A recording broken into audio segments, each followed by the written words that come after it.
Huwag humatol sa kapatid.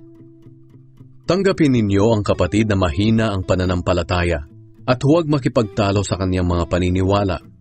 Halimbawa, may kapatid na naniniwala na lahat ng pagkain ay maaaring kainin. Mayroon namang mahina ang pananampalataya at para sa kanya gulay lamang ang dapat kainin. Hindi dapat hamakin ng taong kumakain ng kahit ano ang tao na ang kinakain ay gulay lamang. At huwag hatulan ng tao na ang kinakain ay gulay lamang ang taong kumakain ng kahit ano. Sapagkat pareho silang tinatanggap ng Diyos. At sa Diyos lang din sila mananagot. Kaya sino ka para humatol sa utusan ng iba? Ang amo lang niya ang makapagsasabi kung mabuti o masama ang ginagawa niya. At talagang magagawa niya ang tama. Dahil ang Panginoon ang tutulong sa kanya. May mga taong naniniwala na mas mahalaga ang isang araw kaysa sa ibang mga araw. May tao namang pare-pareho lang para sa kanya ang lahat ng araw. Ang bawat tao ang bahalang magpasya para sa kanyang sarili tungkol sa bagay na iyan. Ang taong may pinapahalagahang araw ay gumagawa nito para sa Panginoon.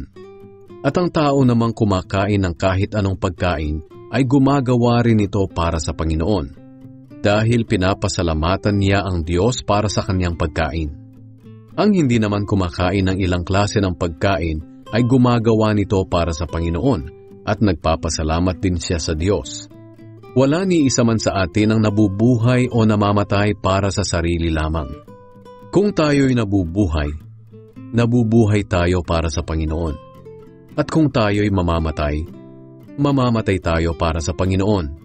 Kaya mabuhay man tayo o mamatay, tayo'y sa Panginoon. Ito ang dahilan kung bakit namatay at muling nabuhay si Kristo. Para maging Panginoon siya ng mga buhay at mga patay. Kaya, huwag ninyong hahatulan o hahamakin ang inyong kapatid kay Kristo. Sapagkat tayong lahat ay haharap sa Diyos, at siya ang hahatol kung ang ginawa natin ay mabuti o masama. Sapagkat sinasabi sa kasulatan, Ako ang Panginoon na buhay ay sumusumpa, na darating ang araw na luluhod ang lahat ng tao sa akin, at kikilalanin akong Diyos. Kaya lahat tayo'y mananagot sa Diyos sa lahat ng ating mga ginawa. Kaya nga huwag na tayong maghatulan. Sa halip iwasan na nating gumawa ng mga bagay na magiging dahilan ng pagkakasala ng ating kapatid. Dahil nakipag-isa na ako sa Panginoong Hesus, alam ko na wala talagang bawal na pagkain. Pero kung inaakala ng isang tao na bawal ang isang pagkain, dapat huwag niyang kainin. Kung nasasaktan ang iyong kapatid dahil sa kinakain mo, hindi na naaayon sa pag-ibig ang ginagawa mo.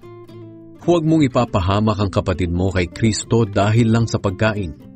Dahil namatay din si Kristo para sa kanya. Huwag mong gawin ang anumang bagay na itinuturing ng iba na masama, kahit na para sa iyo ito ay mabuti. Sapagkat ang kaharian ng Diyos ay hindi tungkol sa pagkain o inumin, kundi tungkol sa matuwid na pamumuhay, magandang relasyon sa isa't isa, at kagalakan na mula sa banal na Espiritu. Ang naglilingkod kay Kristo sa ganitong paraan ay kalugod-lugod sa Diyos at iginagalang ng kapwa. Kaya pagsikapan nating gawin lagi ang mga bagay na magbibigay ng kapayapaan at makakapagpatibay sa isa't isa.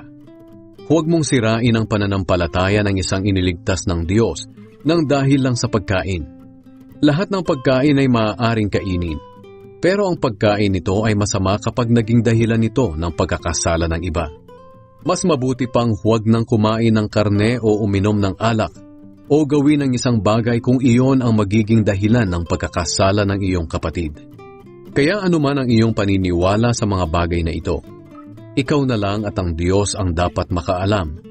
Mapalad ang taong hindi inuusig ng kanyang konsensya dahil sa paggawa ng mga bagay na alam niyang tama. Pero ang sino mang kumakain ng may pag-aalinlangan ay nagkakasala. Dahil hindi na ito ayon sa kanyang paniniwala. Sapagkat kasalanan ng anumang bagay na ginagawa natin na hindi ayon sa ating paniniwala.